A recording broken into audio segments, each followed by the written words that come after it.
We're live. I Hey, gotta make. everybody. I should make an intro, maybe. Do you think? Yeah. So when a lot of people get in here, I know there were 4 waiting to come in. I posted that I'm going live on the Discord because I have a giant stack of records. But we got people. If you're joining, comment in the peanut gallery. I don't want to show. It's all good stuff. I don't want to show it when no one's watching. But so how you doing, Mike? You have a good day? Really good day. Yeah. I have a couple cool records in the mail. I'm Yeah. really getting into early Art Pepper right now, and it's fantastic. It's really the stuff pre-contemporary. It's just amazing stuff. Okay. So Hey, Christopher, are you new commenting or coming here? Or did you change your name? If you're new, thank you for coming. And there's the always awesome Richard Riley. And I don't know this person. And I know this person who I've met in person. Yes, I'm new here. Well, thanks for coming. You'll soon learn that maybe it wasn't such a good decision to come here. So, oh God. And this is the reason. So what I've on my live stream, in the morning live streams, it just becomes that it's more the people that come there. I don't know how appreciative they are of the jazz I collect. So I think they're just more there to see me interact with people, which is fine, which is awesome. And I like going on the jazz bums to show the records I find because I feel it's more appreciated there because it's all the jazz people. So, okay, thank you for coming by. Subscribe. If you're not subscribed, subscribe. So Mike was cool enough, and there was one record that triggered this whole live stream that Mike, I'm sure, is chomping at the bit to do a deep dive on. But I want to start off with a semi rant. Okay? And this is a kind of a Discogs rant. I personally, people can have issues with Discogs. I personally think the worst part about Discogs is entering a record that is not in Discogs. I kind of feel like if you're a company, Discogs, and you make money, then you need to hire people or pay users to enter records into Discogs. I think that needs to be something they should consider. And one of the worst records, we get these emails from Discogs with top 10 lists of records. They should send out the worst records, the hardest records to find and identify on Discogs.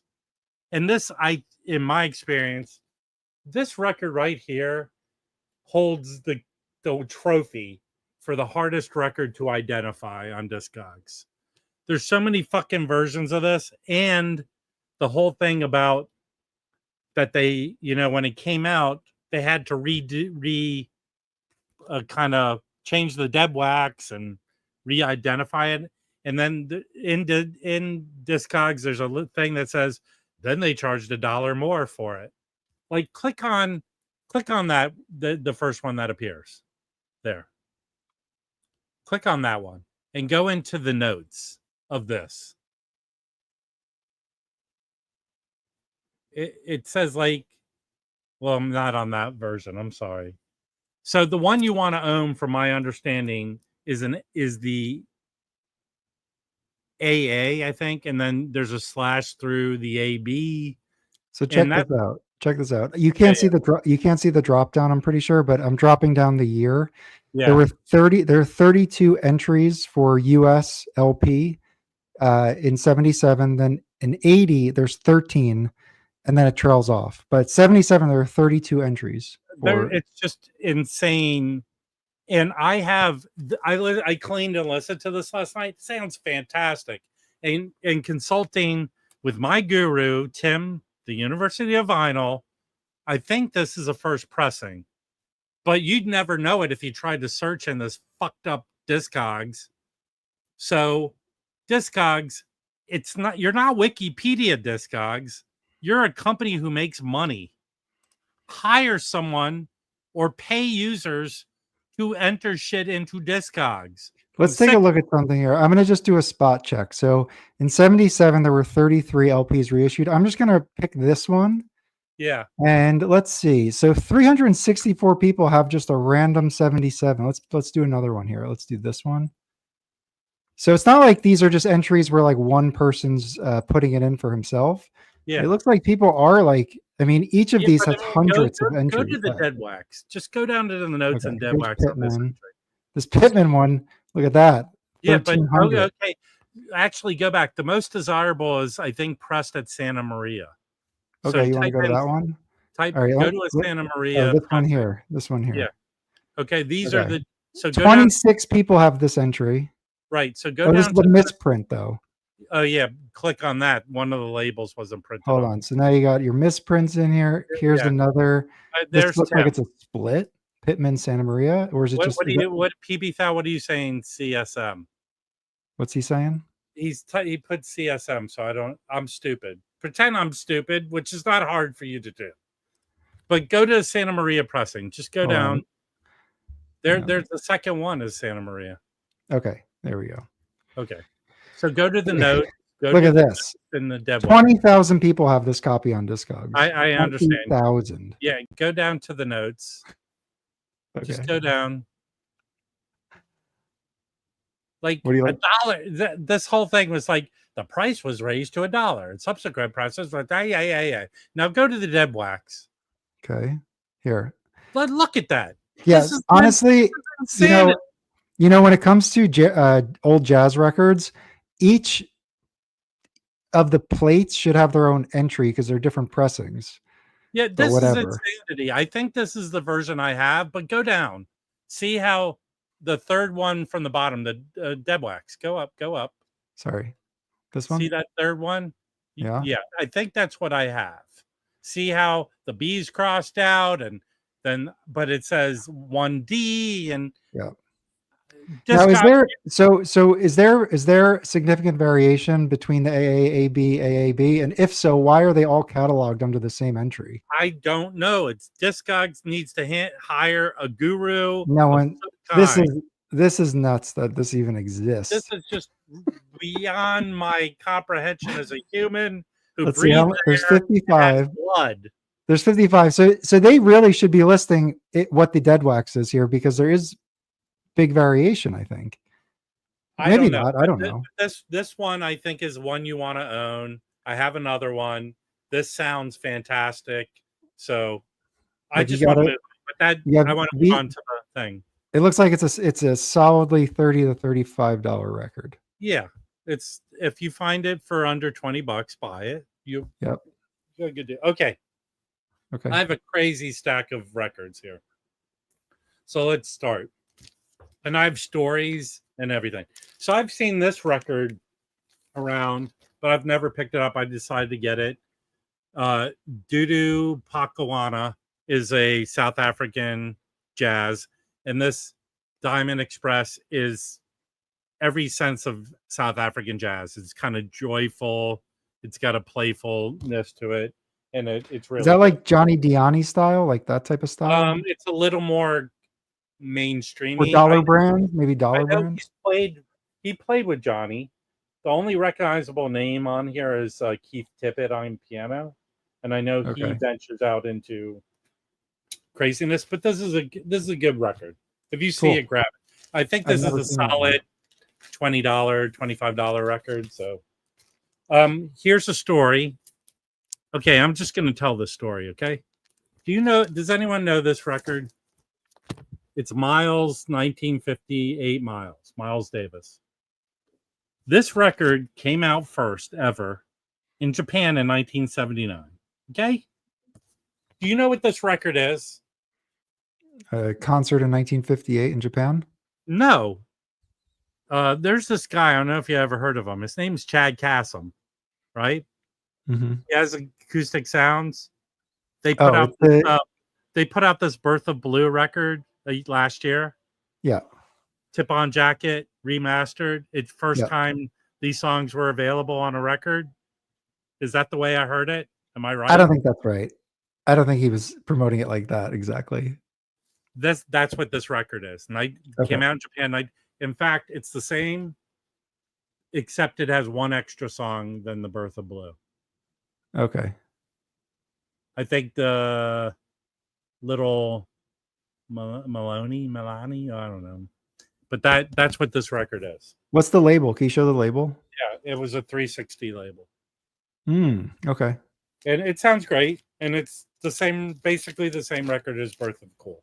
Cool. So this probably is, it's from Japan, so shipping, but there it's like, yeah, thank you. Thank Tim. There you go. All right.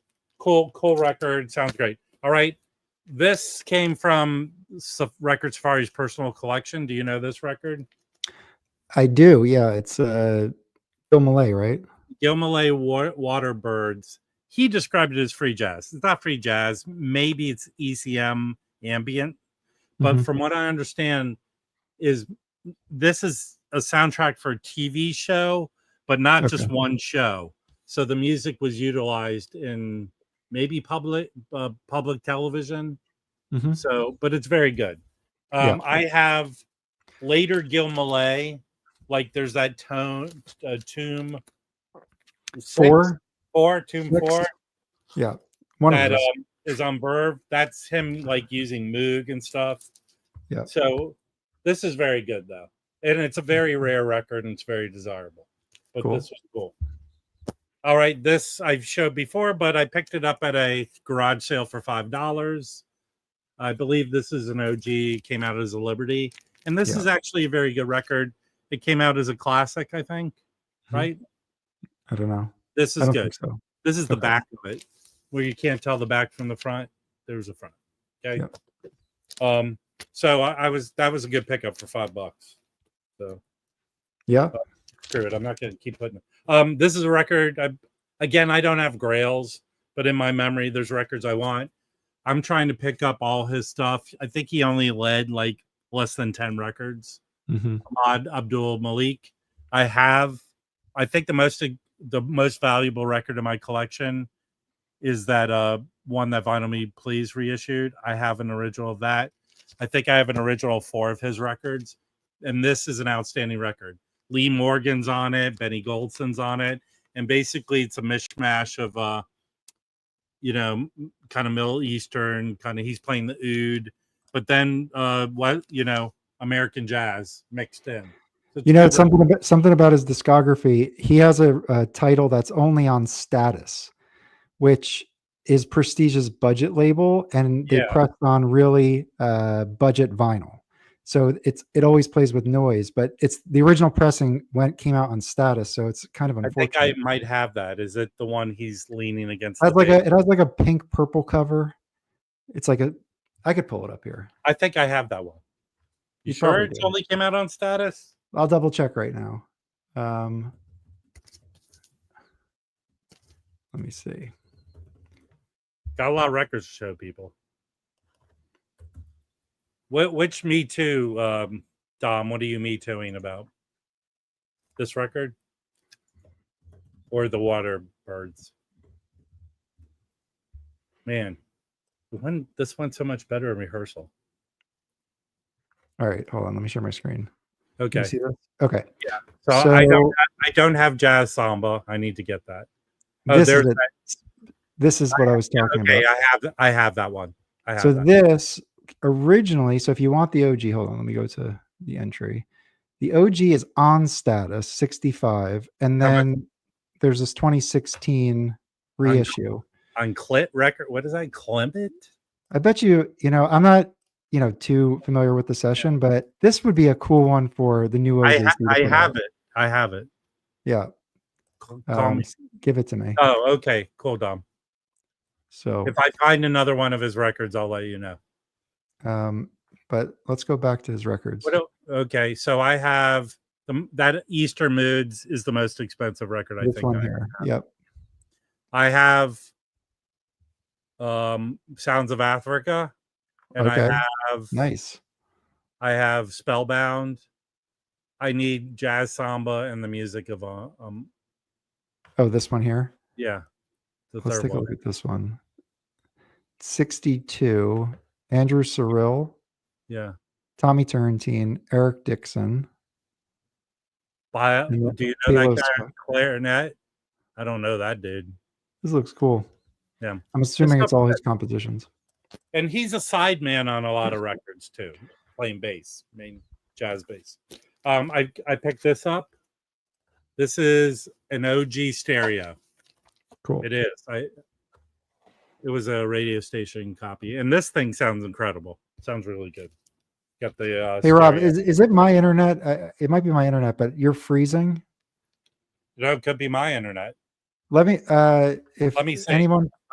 I'm looking at YouTube right now. Okay. No, I'm not freezing. It's you. I might need to restart. Am I freezing, people? I think it's me. Don't go put more gas in your router. Whatever. Rob is not freezing. Tom, you didn't pick up the Vinyl Me Please version, or you don't care about that? Thank you, Sean Howard. All right. Are you restarting? Yeah. It should just be a couple minutes. Hold it down, Rob. Okay. Let me I'm gonna keep there's two records here. This is the record because Mike wants to talk about this one. Okay. I found mint copies of two Emily Remler records on Concord. These look like they've never ever been played. Look at the cover. And we know her. Jazz Bum Chris is a big fan, but that Record Store Day live from Vegas came out. And I've had one of her records. I think I sold it to Tim here. So but I found these for very cheap. These are $30 or $40 records, I think, all of her. She was married to Monty Alexander when she was young, and she passed away. She was drug addicted. That's what I'll say. These were not from Safari. These are from a mixture of just me going everywhere like a crazy person. So this one is the only one with a quartet. I know Don Thompson because he has several records on Concord, plays bass. I know. And then this Firefly with Hank Jones. The incredibly just minty clean, but I have to clean those, and so I can listen to them. So let me make two stacks here of records that need to be cleaned and listened to. Okay, this is a cool one. Charles McPherson, he did several records on Mainstream. Charles McPherson, Barry Harris. I don't know Carl Lynch, Lonnie Hillard, Ron Carter, Gene. I'm not going to butcher people's names. I like, this is the label that was started by Judd Apatow's grandfather. So I guess they still control the label. And I have not listened to this. I have not cleaned it, even though whoever owned it put it in a plastic sleeve. Yes, Jeffrey L. Jeffrey. Okay. So next up is it's Black Saint, right? Hold on. Yeah, it's Black Saint. Trickles, Steve Lacy, Roswell Rudd, Kent Carter, and Beaver Harris. Good old Beaver Harris on drums. So I've not listened to this or cleaned it. From 76. Yeah, I'll tell you. I'll go on a rant. I've dealt with Judd Apatow when I test his movies, but if I ever go up to him again and go, stop letting We Want Sounds reissue your records. Not a fan of the way they've done them. That's me. Other people might have happy thoughts. I don't like how they've been handling them. Here's another Black Saint or Soul Note. Soul Note. Is Andrew Sorrell, Ted Daniels. Mike's back. Hey. This Andrew Sorrell special, people. I saw someone else in the Discord pick this up. I have not listened to it. Other than Andrew Sorrell, I do not own any David S. Ware stuff. So I'm anxious to pick. I know his stuff is expensive, but Yeah, Paul picked this up. So I have not cleaned and listened to it yet, but I'm interested. There's a picture of them there. So I want to get into David S. Ware. I know he could melt my face. I have him on. He's on Wildflowers 3. So you have him. Okay. I have this, but what's new? Bill Evans with Jeremy Stig, and he's a flute player. So there's both of them. And this is on Verve. Let me pull up the vinyl. And nice. Okay. Picked up a couple Pablos of Ellington, and these are kick-ass Pablos. So this is the Intimate Ellington, and it's from recordings from 1969. And Is that solo? It's all different types of lineups. It goes from trios to big band to, basically. Oh, there's also recordings in 70 and 71. So it's just a bunch of recordings. This came out in 77. It's a great record. Okay. And then Chad is reissuing this. This is a German pressing of the Ellington suites. So that, like the suite he wrote for Queen Elizabeth. All right. This is an OG copy of Now He Sings, Now He Sobs on Solid State. Cool. And this came out as a tone poet. Was it the first tone poet? I don't know. It was one of them. Yeah. But this is an OG, and it's very clean. And, yeah. So what do you think All of right. that session? It's great. I think it's a great album. It's him. Yeah, who's the group? Okay, solid state. You suck at writing liner notes. It doesn't say. I'll look it up. I have 3 OG good records over here. All right. I already have this, but I know with our tariff situation, might be harder to get. This Fred Anderson quintet. It's a live album with Billy Brumfield, George Lewis on trombone, Brian Smith, and Hank Drake. That'll probably find its way into an auction. This too, I already have. This is on Blackhawk. And Tim, from what I'm learning with Cecil McBee and Elvin Jones are on this, is these Blackhawk, this is a promo stamp, or always seem to be on translucent vinyl. So this is translucent vinyl. When you see these Blackhawk records, look at them. But this is on translucent vinyl. Found another copy of a Jackknife. So this is very clean. Kick-ass record. The other record, which I don't think has been released, was from 1966 with Larry Willis, Don Moore, and Jack DeJohnette, when he was going by Jackie DeJohnette. Mm-hmm. I think I have 2 copies of this in this stack. This is a German pressing of This Alone Together. I think this might be their first album together. They did 2, right? The other one's a live album. This is a live album too. Both are live. All right, this is cool. I don't know. I think I have it, but I don't know if it's a German. This is a German pressing of Paul Bly with Gary Peacock on ECM from 1970. And here's the lineup: Paul Motion and Billy Elgart on and off of drums.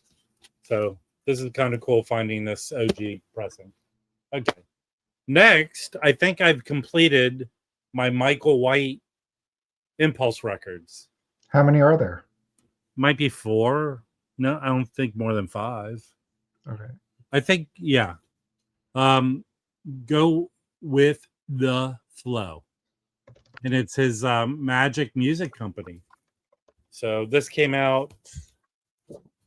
Here's the inside. It's him with Ed Kelly on Fender Rhodes, Bob King, Kenneth Jenkins, Kenneth Nash, Paul Smith, and that's it. It was 1974. All right. So his Impulse titles are 1971, Spirit Dance. Okay, I have that. Is that okay? I don't have that. I have that. Numa on Impulse. Yeah, I have that. And German Universal reissued that in a very nice version. This is the one I bought from you, Rob. Thank you so much. Yeah. This one's cool. Yes, very good. Father Music, Mother Dance. I don't have that one. I don't think I've ever seen that cover. Okay. What year is that one? 74? 74. And then the last Impulse is what you just showed. Go with the flow. Go with the okay, so I need that one other one. This one was June. When was this one? January. Okay. So yeah, different. All right. So this usually I always see way overpriced. This one was good price today. All right. Cool.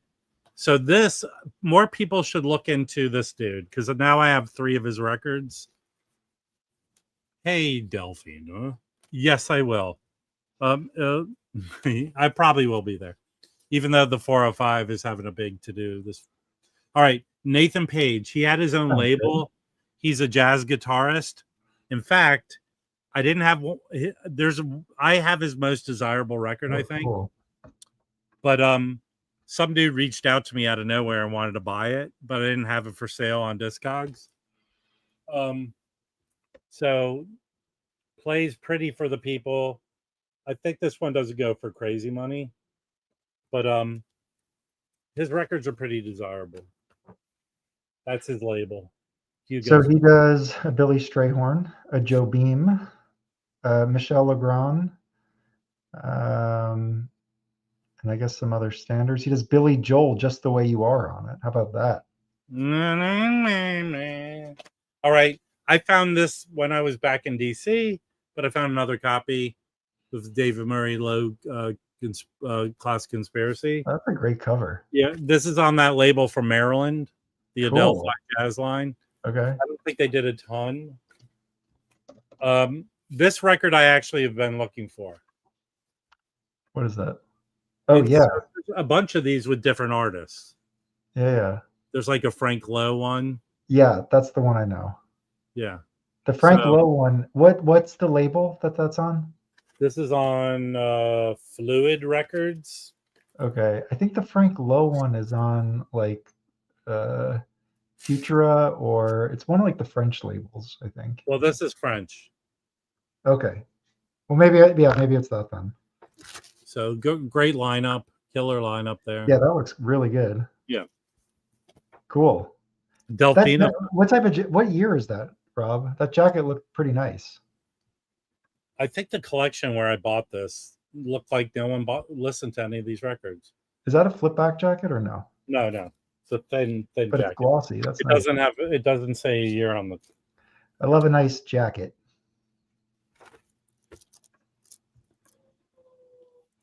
I'm not noticing it here. The European flipback jackets are top of the mark.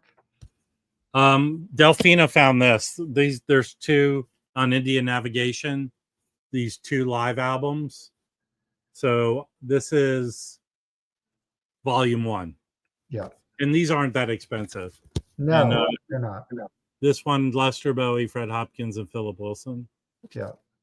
Yeah, I don't know why that's not more expensive, honestly. Again, they're records that I found this past at the Vinyl Con that are very hard to find, but they're $30 and $40 records. So people haven't valued them enough, even though they're rare. I have Flowers for Albert. That's David Murray, and I think I have some other ones on Indian Navigation. I think I have a couple. I found Orpheum mono of Bill Evans Trio. Now I think that one came out. I think Orpheum is actually the first pressing of that. Let me double check. That's probably I sold a German pressing of it in my auction the other day to somebody. Okay. So I found if this is an OG copy. Hold on. Because it came out 66. So check this out. Okay.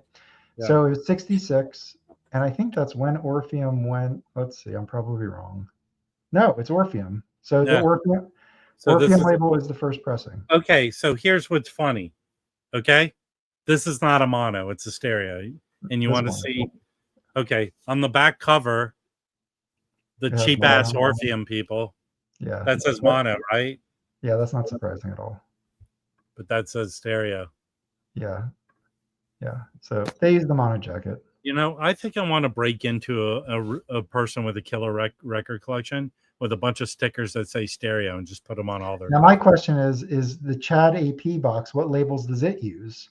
Does it use the correct Orpheum label? I have it right here. I'm curious. You're Let's making see. me pull this 500-pound box out. Let's go. Let's go. No, I'm gonna say it doesn't use that label. I'm gonna say it doesn't. All right, that's your choice. That's my guess. I'd be very pleasantly surprised. Well, it uses the right stereo. Okay, it uses the right. So they got the jacket right. What do they got? They have an old Riverside label. Yeah, I think they probably just did that for consistency. But historically inaccurate. They talked with the ghost of Bill Evans. He said that's what he wanted. Oh, all right. Now I have to put this back in. Thanks a lot, man. And now I have to put this up so I can fit it back in where it goes. And now it's jammed. Thanks a lot, Mike. Ugh. All right. Fuck, man. Come on. Really? Records suck, everybody. They do. All right. Now it's back. Okay. Thank you, everyone. All right. This is a cool one. Perpetual Skull, Rufus Reed Trio. This is on Teresa. Uh-huh. And the trio is... Who is it? Eddie Gladden and Kurt Leisley. Oh, wow. And on the Teresa label there. I'd like to hear that. So that I honestly have no idea how that's going to sound. However, the cover makes me think it's going to swing pretty hard. Swing might not be the right word. A beautiful copy of Bill Evans' Montreux 2. This is on CTI. Eddie Gomez and Marty Morell. This is very clean. It's like, again, no one listened to it. Okay, I have to determine. I do not know what version this is. Further conversations with myself, Bill Evans on Verve. It's got a hole punch, and no barcode, so I know it's probably an OG. What the label look like? Well, these verbs were all, but it looks like an OG. Groovy. So looks like an OG. What you want to look out for at the bottom, that it's not a club copy, which I think the club copies just say "Made in USA." Yeah. No, I already have a mono of this in my collection. This is a stereo, so I'll probably pass that along. Here's a record that I always see for different prices, but I've been trying to pick up more Jerome Richardson records. Oh yeah. And apparently 4D owned this. He's playing soprano sax on that.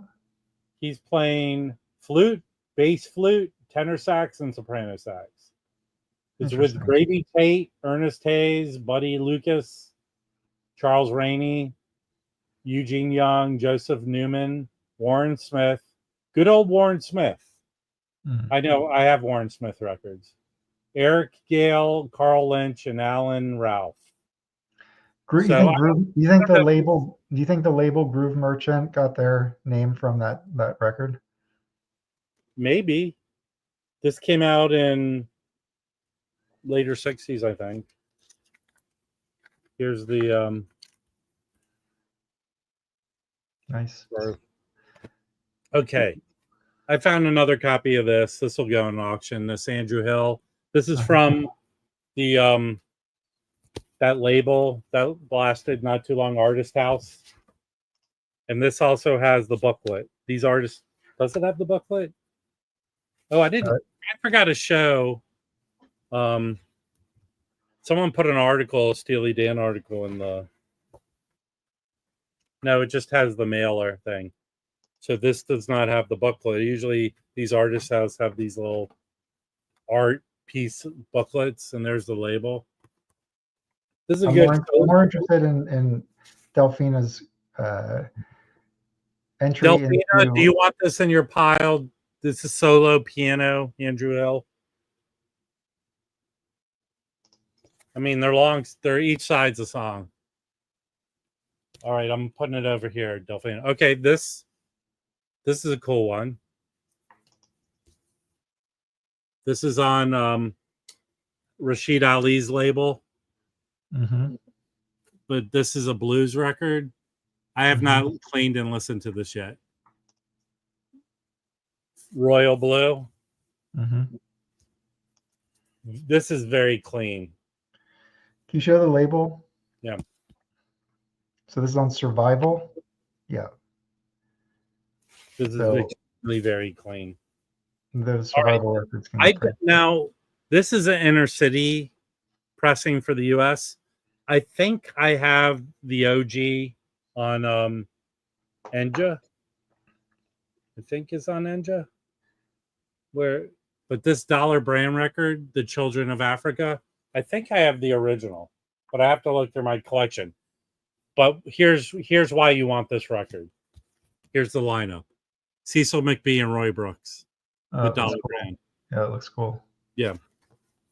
All right, so I sold this in the auction. I found a second copy again. This original came out in Japan. Kenny Burrell Freedom, which it was a Music Matters, where they kind of made it a more Blue Note cover. But this is a good album. All right, the next two records I found in a 50-cent bin. So bear with me. They play really nicely, considering they were 50 cent. Oh no, Mike is a primary. So I found these for 50 cents. Oh my God. Lem Winchester in the house. Yeah. So it's Lem Winchester, Eddie McFadden, Wendell Marshall, and Bill Eskeen. And it cleaned up pretty nice. Okay, and I haven't cleaned or listened to the next one here, but this is a cool record to find for 50 cents. Oh yeah, 50 cents. Nice. Yeah. So who's the group on that? Donald Byrd, Gigi Grice, Yep. Wade Leg, Wendell Marshall, Art Taylor. That's it from 1957. Yeah, that's awesome. Yeah. And okay, so here, I think this is the wrong. Okay, now this is confusing. I think this is the wrong record in here, but okay. So this says Riverside. Then the record in here is what? Columbia. Oh yeah. It's another Jazzland with Donald Byrd and Gigi. Yeah, they mixed up the titles. Someone put it in the wrong one, but this is 50 cents. All right, this is a record I knew of, and I waited till I found a copy to pick up. This is if no one knows Hannibal Marvin Peterson, he's kick-ass on trumpet. So this is a live record from Japan. Yeah. Hannibal. Yeah. And it's your favorite Stanford James is on this. He has a record, Notes and Tones, and Felipe have it. It's a Coltrane. It's like Naima, I think it's called. I think. Anyway, it's supposed to be really good. All right. I already have this, but now I found a cleaner copy, so I'm putting and it's in the shrink. So I found another copy of Booker Irvin, The In-Between. Nice. This is 1970 pressing. I don't know if this is his last record. I don't know, but the original has a gatefold. I'm pretty sure. No, I don't know about that. I think I might have had. I think this came out as a Liberty record. Here's the lineup: Richard Williams, Bobby Few, Lenny McBrown. So this is a good record. All right, I found an OG copy of Ornette Coleman Science Fiction in the Shrink. So I think I have the org pressing, but there's this, and this looks like it's never been played in the Shrink. Crazy, huh? Where did Mike go? He didn't say he was going. He didn't tell me where he was going. I don't know what's going on. Hold on. I got more. I have more records to show. All right, science fiction. You saw this, right? Yeah, that's Ornette. So, yes. So that might go in an auction. All right. Here's one I found cheap. It's still in the shrink. You know, the Three Sounds did a few records for Mercury. So this is a Mercury high fidelity. It's mono, so it's not living presence stereo. But cool, find that. Here's the other copy of Alone Together. This is a Japanese pressing. This record I've always meant to pick up. I think it came out in 2017. These are one of these unreleased Bill Evans records. Does anyone have this on a Monday evening? Gatefold, put out by Fantasy or Concord, but I have not listened to it yet. You currently can get this. All right, this is a Mike record. All right, let's see how Mike reacts to this record. All right, let's see it. Okay. Okay. Leroy Vinegar, Jazz Great Walker. So do you know what the term jazz walker is? And he's a bass player. Yeah, it's about a bass. It's a bass player. Yeah. I didn't know it. I had to look it up. So who's on this with him? This is by the way, on VJ, right? You VJ. Nice. Okay.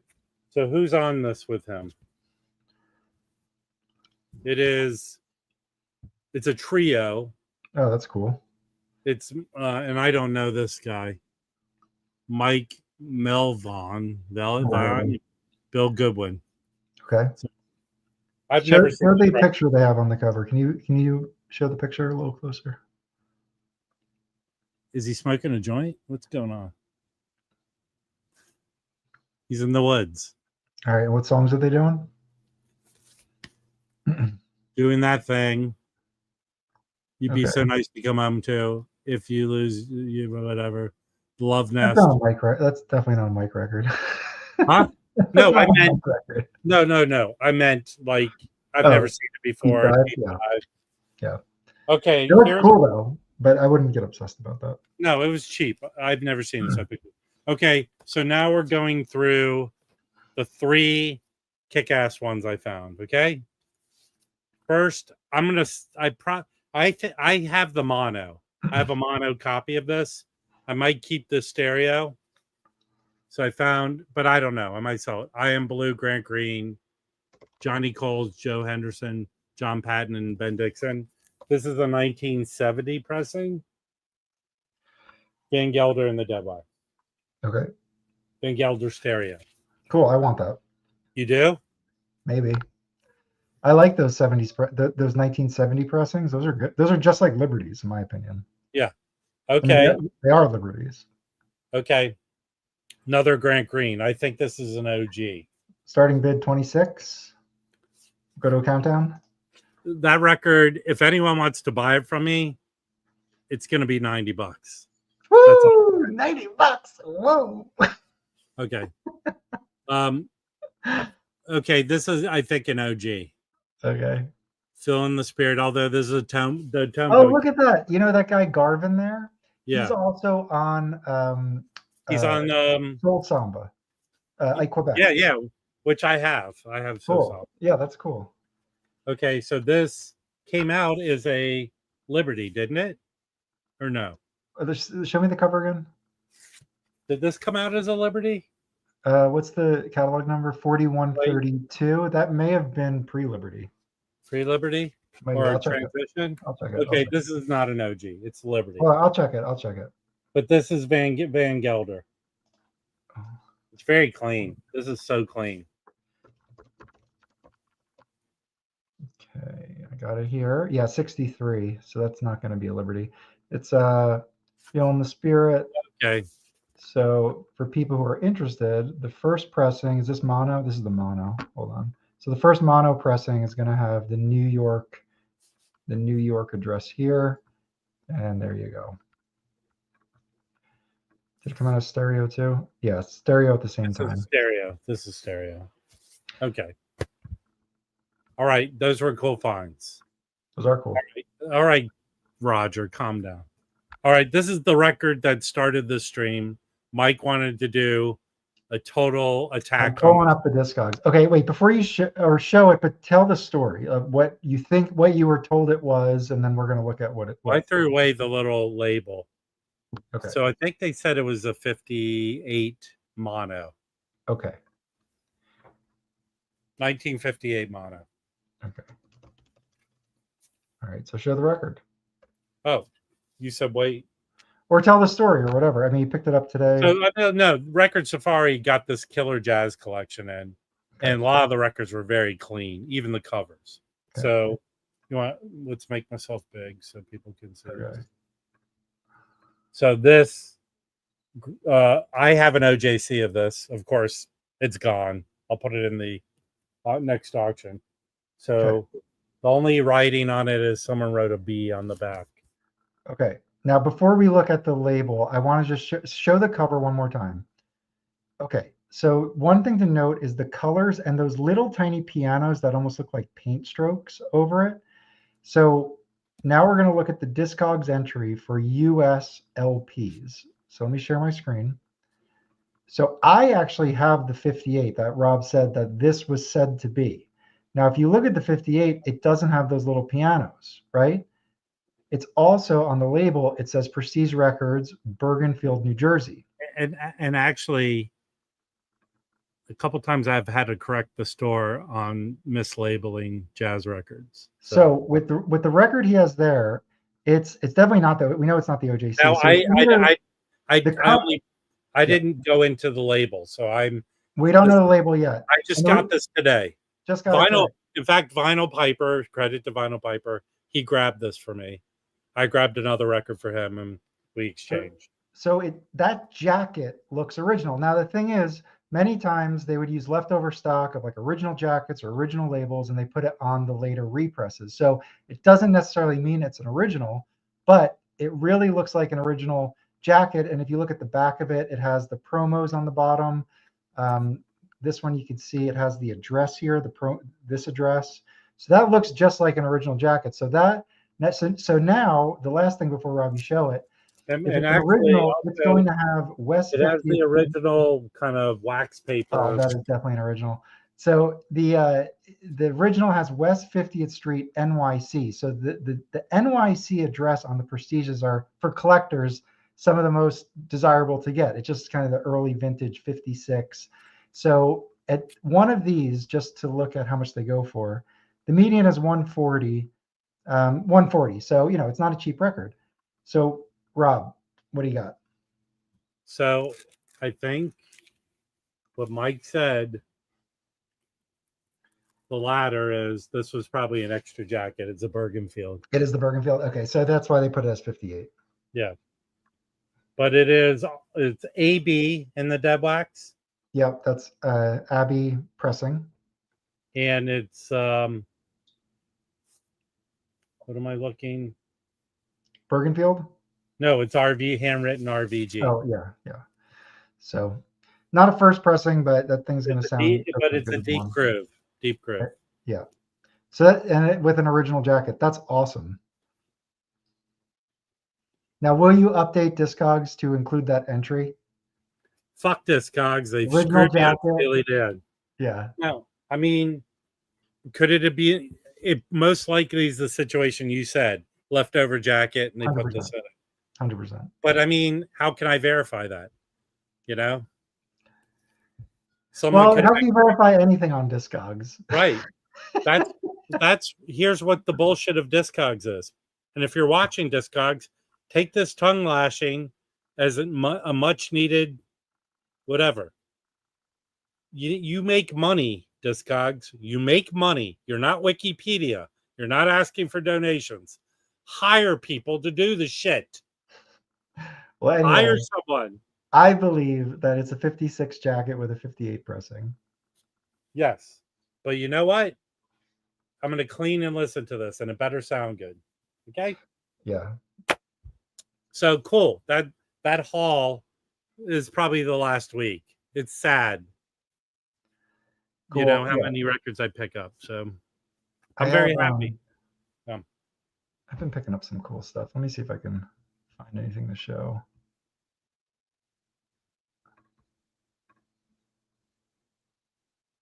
I've always said that I kind of like Discogs because it is hard to use. So it gives me an advantage because I know how to use it. Well, I mean, I know how to use it, but I swear to God, Mike, if I gave you this, No, I also, if I were, I don't Never- collect records where they were pressed 33 times in a year. I can imagine that it really is a nightmare when it's like a gamble with that stuff because everybody's mother's putting that record on. I mean, how Discogs. many of you have bought a record from Discogs and it was mislabeled by the Oh, seller? I'll be right back. I mean, you're going to blame the seller because he couldn't find the right record in the mishmash of nonsense under each record listing? It's crazy. I'm writing a very nasty letter to Mr. Discog. All right, you ready for a great thing here? So All I right. got this record in, and I'll tell you what it is. This is a Tough Piano Trio. Oh, let me make it so it's not blurry. Which I think I have the Bainbridge 70s reissue of that record. So this is the Jazzland Tough Piano Trio with Kenny Drew, Philly Joe Jones, and Paul Chambers. And what this is 2 years. This is I think a 58 or a 59 pressing. I think maybe it's early 60s. But anyway, it's a vintage pressing of this Riverside, this Kenny Drew Trio. Now this record, if you were to get an original 56 pressing of this, which they only pressed one time, it's easily $200. It probably costs probably $300 for a nice copy of it. OJC reissued it. This is the Jazzland, uses the exact same metalwork as this. I'm sorry, as that Kenny Drew Trio on Riverside. It has those catalog numbers scratched out and the Jazzland one put in there. Anyway, I put this on. This sounds incredibly good. I was so happy with how this sounds. So this is a repress mono. How much less does that go for? I got this at auction on eBay for $10. I was not the only bidder. I was the second bidder. Wait, has this come out yet?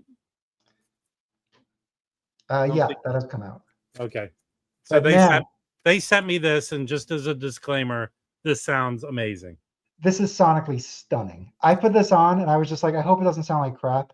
And it's like one of the best vintage jazz records I've heard. It sounds so good.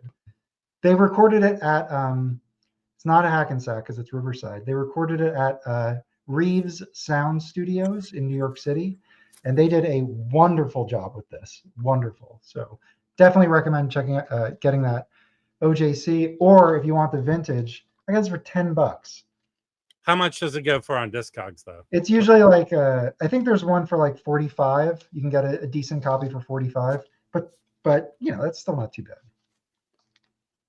But yeah, and Jazzland did that with a number of titles where they took like the Sonny Rollins Freedom Suite reissued on Jazzland called Shadow Waltz. So they did that a number of times, and sometimes they didn't even change the title, so it's pretty similar to the Riverside. But it's a great way to get, like introducing Johnny Griffin. I think you can also get. So anyway, Jazzland is a cool label, and I feel like it's material that maybe they didn't feel like was strong enough for Riverside, but I even like it better because I feel like there's I don't know, like an impromptu rawness to some of those sessions that I actually like. Less, you know. So anyway, so Jazzland is great. Awesome. Oh, and I'll show the label because it is a cool label. So this is the mono. And for people who collect Riversides, you know that there's the small label and big label. And I think it's just whatever pressing plant they were using. But this is the small label, Deep Groove orange. And then I think the stereo is black. It's like black and silver. And the mono is orange. So Anyway, great way to get that record. Highly recommend it. What do you think of stuff like that, Rob? Would you be satisfied with this copy if you had it? Well, I've talked with people, and to be honest with you, and I'm going to stay true to this. Look, when I'm presented with being able to find, like today, there was a Strata East record. The store owner just pulled it out and cleaned it and offered it to me for 180, which was below medium for the record. Yeah. But where does it end? So I had to make a decision. When I'm presented with something like this, to me, I'm going to get it. Look, the most I've cracked the $100 for a record mark, so I'm willing to spend that. Yeah. The most I've ever paid for a record is $175. I just feel my luck is more important to me than being able to buy a $500 record. I'm not there yet. Yeah. Who I think with what I collect and what I like to collect, there's enough in the below $200 range to satisfy me. However, one exception, I think if there were an exception, because it's something that I would like in my collection and it's really unlike anything else, is a Sun Ra L Saturn. I would, if I could, I would consider bumping up to, because I don't have anything. It's just when I think about my collection, like how many, Lee Morgan records am I just going to keep buying? It's just like I try to add new sounds, even though I'm still pretty myopic with what I collect. I still like a little diversity in it. So, let's get back to it, and I'll stay by this. Okay. At the end of the day, I just want a nice, clean copy to listen to. Yeah.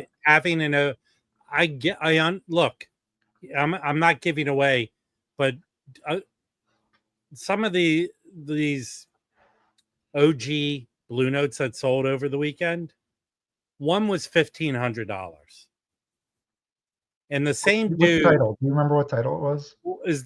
Is the Us 3 Horse Purloin, which I gotta imagine is one of the more pricey ones. Yeah, that's a tough one. and there was I think it was Workout, but it was a Hank Mobley OG for $1,300. Oh my God! Yeah. The same person bought 4 of these records, so they easily spent $4,000 to $5,000 on 4 records. Yeah, that is not me. That is not why I know. Look, the whole point of having a channel, and I'll admit to this, is we're bragging. I am bragging about the records I found. I found them. You didn't find them. I found them. Mm-hmm. So I get that, but it's anyone who buys from my auctions or ever spent any time with me realize I'm doing this out of the joy of celebrating and finding. Of course, you don't even have to say that. Because I like, my favorite thing more than listening is digging. Now, my favorite thing is digging for records. Hold on, let's just say, so number one, this is one of my favorite graphic designs by, I guess it's Reed Miles on Blue Note. So Us 3, so on top of it being a great session, is a fantastic session. It has killer artwork. So that's one. And then this is the original mono, which came out in 1960. Oh, I'm sorry, this is the original mono. 60. Okay, so that's what sold. Click on it.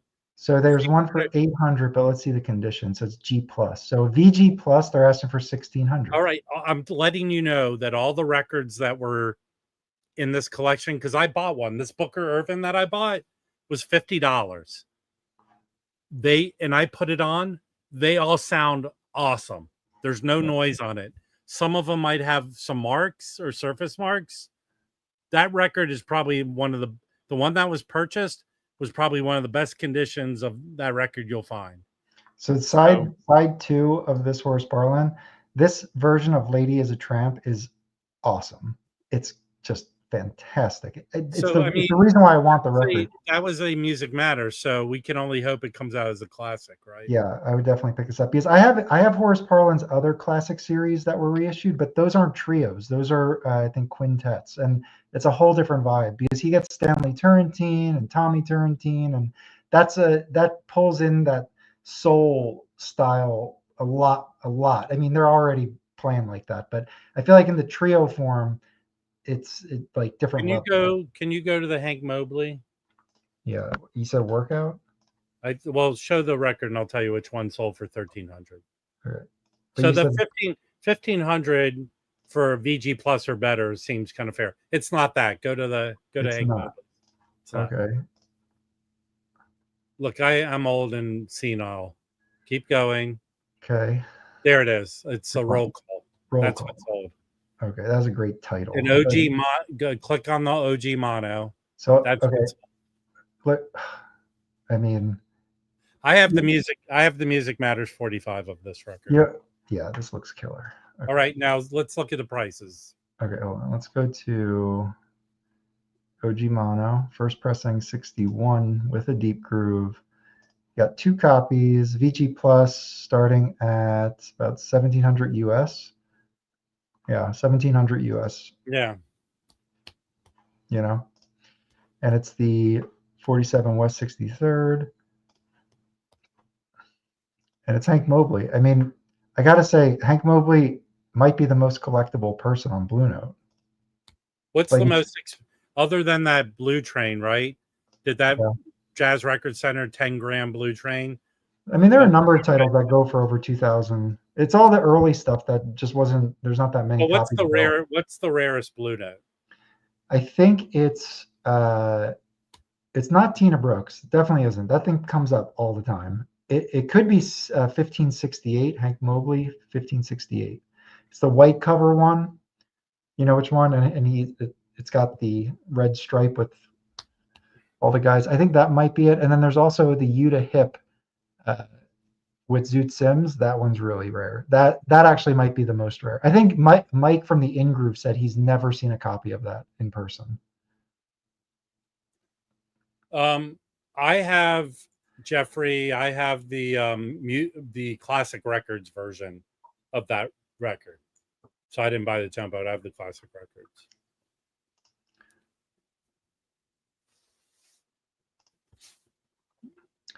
But yeah, I think that's it. But there's so many rare ones. All those early ones. I mean, not all of them. Like the really early ones, like the Miles. Those are. Well, I guess the Lexington copy is probably pretty rare. But that was I don't financially have the resources to amass a collection of rare Blue Notes. So unless someone who enjoys watching me on the internet, a lawyer contacts me and says they've left their collection to you, that's the only way it's going to happen. But through the cracks, I've amassed a pretty decent collection of a mixture of lots of different ones, like having almost an OG of this. Dude, that copy is. If that thing's clean, who cares? It's literally the same stamp. I have to put it through. It's not. Vinyl Piper's grading system called it a VG copy. All right. It needs to be clean. Okay. So. Well, piano trios, you do want them clean. But I'll tell you this. Here's a cool thing about Safari. If they put this out for 100, they listen to it. And he would have down priced it if it was, or put it in the bins and not the wall. What are the tracks on that? What are they doing on that? A Foggy Day, Making Whoopee, Blue Red, My Romance, September in the Rain. What's this thing called? Love, Little Girl Blue, and Constellation. I'm going to defend the track Making Whoopee. I think Sinatra does that on Songs for Swingin' Lovers, and whenever I play it, my wife comes out and tells me to shut it off. But I think that, yes, the lyrics are totally cheese, but the melody and the arrangements on it, I mean, I think it's a solid sounding song, although the lyrics are kind of lame. No, Harry, come by in the morning, and Harry's going to show a bunch of jazz records. This whole stream was just for me and Mike to kind of actually talk mainly about this record, but I had a lot of jazz records I wanted to show. But it's really, again, today was a good day of finding stuff. And here's the cool thing why I like digging more than listening. Because I didn't know what I was going to find today. I didn't wake up this morning going, I'm going to find this record. And that's what's cool about it. Any of these records, you know, there's always stuff to find. Now And look at this. Now yeah. You got Big Bad Ben Webster playing Making Whoopee on Soulville. Yeah, but he's not singing it. He's Whatever. Everybody who's listening to it at the time knows the song. It's a solid composition. It's just the lyrics are terrible. Yeah. And it originally didn't mean sex. And actually, the lyrics are actually pretty sweet if you listen to them. Yes. So let's maybe we could do a live stream where we rewrite songs filled with innuendo and make them more clear. When do you think that was? Where I'm humping you. All right, hold on. Let's just take a look at this real quick. So 1928, and the musical is called Whoopee. Okay. Here's one thing for people to understand. You know, Whoopee. They made most of the movies that were made a lot of silent movies, they don't exist anymore. They were lost because either they were made on film stock that didn't survive, but pre the film code, movies were dirty, man. They got away with a lot. Look, so the person who composed the music to Make It Whoopee also did My Blue Heaven. That's a good one. A lot of these I don't know. I probably don't want to know. Oh, Yes, Sir, That's My Baby. No, sir, don't mean maybe. So he's got some good ones. Okay. All right. You know, we need to end the stream when Mike starts talking about Sinatra. How is the Sinatra Facebook group going, by the way? People are still joining it. It's slow and steady. I mean, if people are sharing stuff, I'm happy to, be the moderator.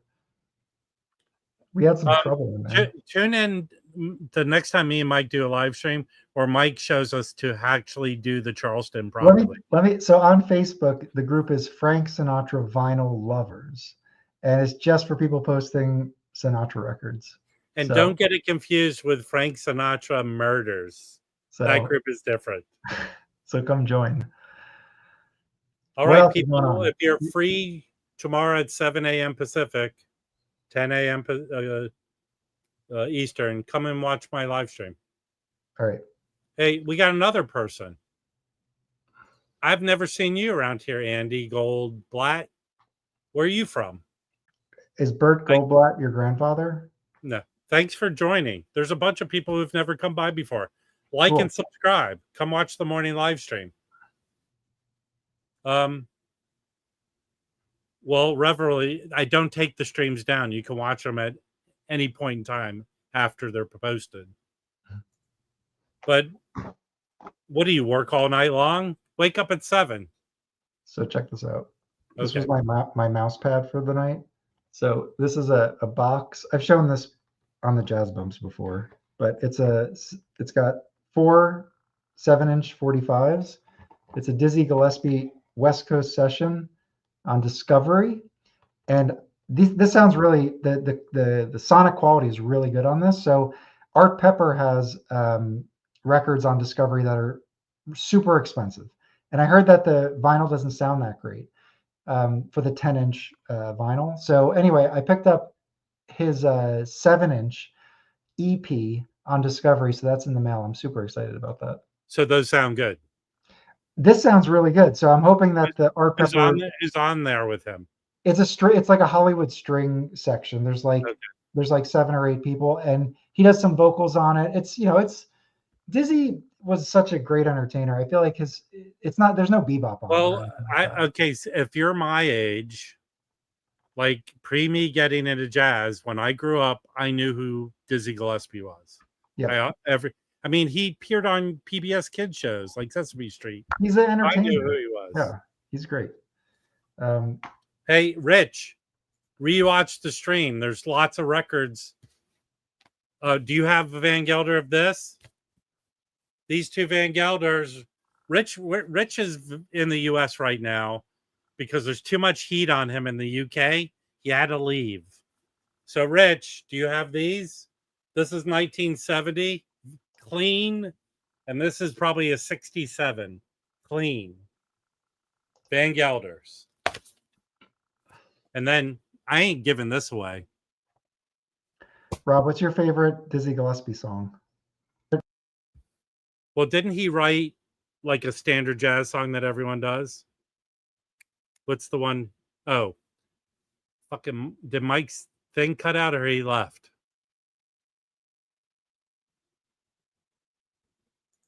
Rich, they're not spoken for. I don't know if I'm going to keep the spirit one because I have the tone poet.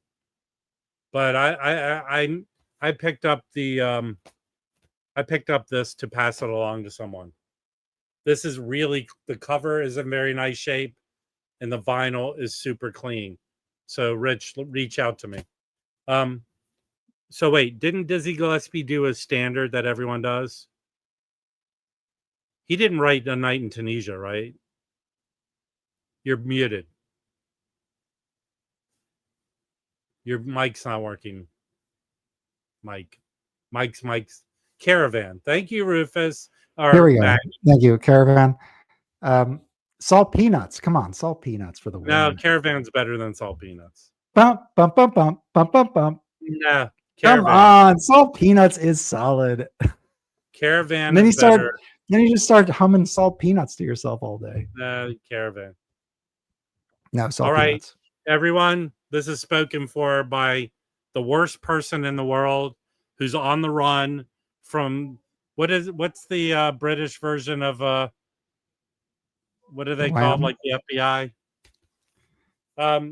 MI6. I'll put MI6 is after Rich because he's ruined record collecting for everyone in the UK. Yeah, Groove and High is good too, for sure. So this is very clean, dude.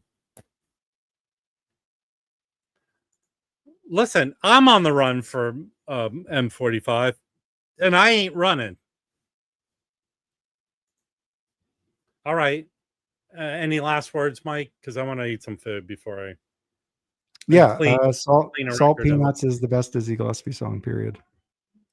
Well, if this was Mike's stream, you know what he would do? He would run an irritating poll for you to pick which ones.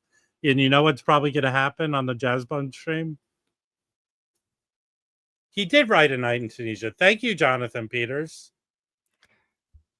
Jazzbones Polling. This live stream is brought to you by Jazzbones Polling, the finest in live stream polling since 2022. Hey, Rix, here's the deal. I'm not doing an auction for maybe 2 or 3 weeks, but it'll be in the evening on a Saturday. We're switching. No more afternoons.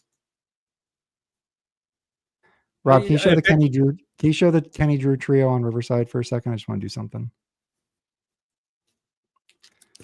What's the catalog number on that? Oh God, CROO863. Here's another rant. So if you joined the stream late, there's a Discogs rant by me, very justified. The other rant is OJC. Kraft has been very nice to me. When certain records they'll send me, like this one, but I really need to know what the thought was between renumbering these.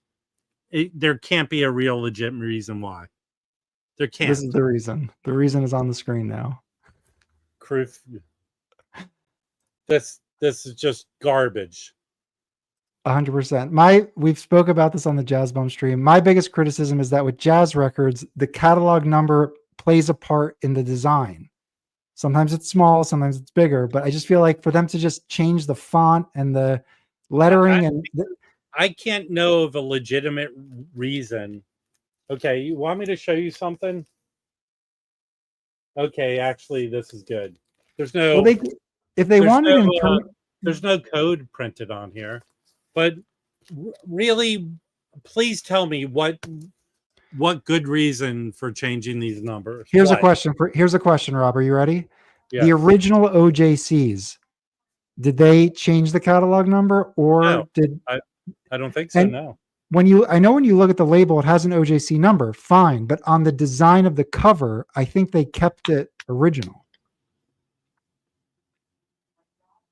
Okay. Well, I'm telling you right now, it's stupid. Them and Discogs should go have lunch. You're not hearing what I'm saying. I'm saying the original OJCs, they kept the regular No, catalog. I heard you. I heard you. Yeah. What do you want me to do? Okay. Okay, Mike, can you say that one more time, please? Right. The original OJCs, I'm pretty sure they kept the original catalog number. What? That's news you ain't gonna get anywhere else. Hey, do those OJCs go for some dough? Okay, I'm gonna tell you something. Now that they're reissuing these, but there is a which I have. There is a Red Garland OJC that goes for over $50. There are some OJCs that are expensive. Red Garland's piano? No. Even though that because that hadn't been reissued. I forget the name of it. It has like that hasn't blue, been reissued. with white and blue. White I have and an blue. OG. I have an OG mono of Red Garland's piano. So I recently got a Bergenfield copy. I know for 100%. Remember that time on your stream I showed all my Red Garland records? You nearly had a hissy fit. It was too many records to show. I must have. Yeah, it was just because nobody else was talking, so you just kept like showing records. There was no response from anybody. So look, when I have a panel of people and only one person is speaking for a long period of time, I get nervous. I start sweating. Wait, what's the difference? I actually had the records. You don't have to show Discogs. Well, you got to show it, and then you got to ask people questions. You got to engage with people. Look, I was showing the Red Garlands. Well, that's why I had to jump in as chief moderator on that stream in that instant. Anyway, he picked up a bunch of Blue Notes, original Blue Notes, jazz bums. You don't soil my live stream with jazz bums. There's all this stuff. I don't even know what's like. What is that? I don't know why that's there. I didn't put that there. Stop that. What is this? My favorite one is this one. Ready? Show a really desirable record.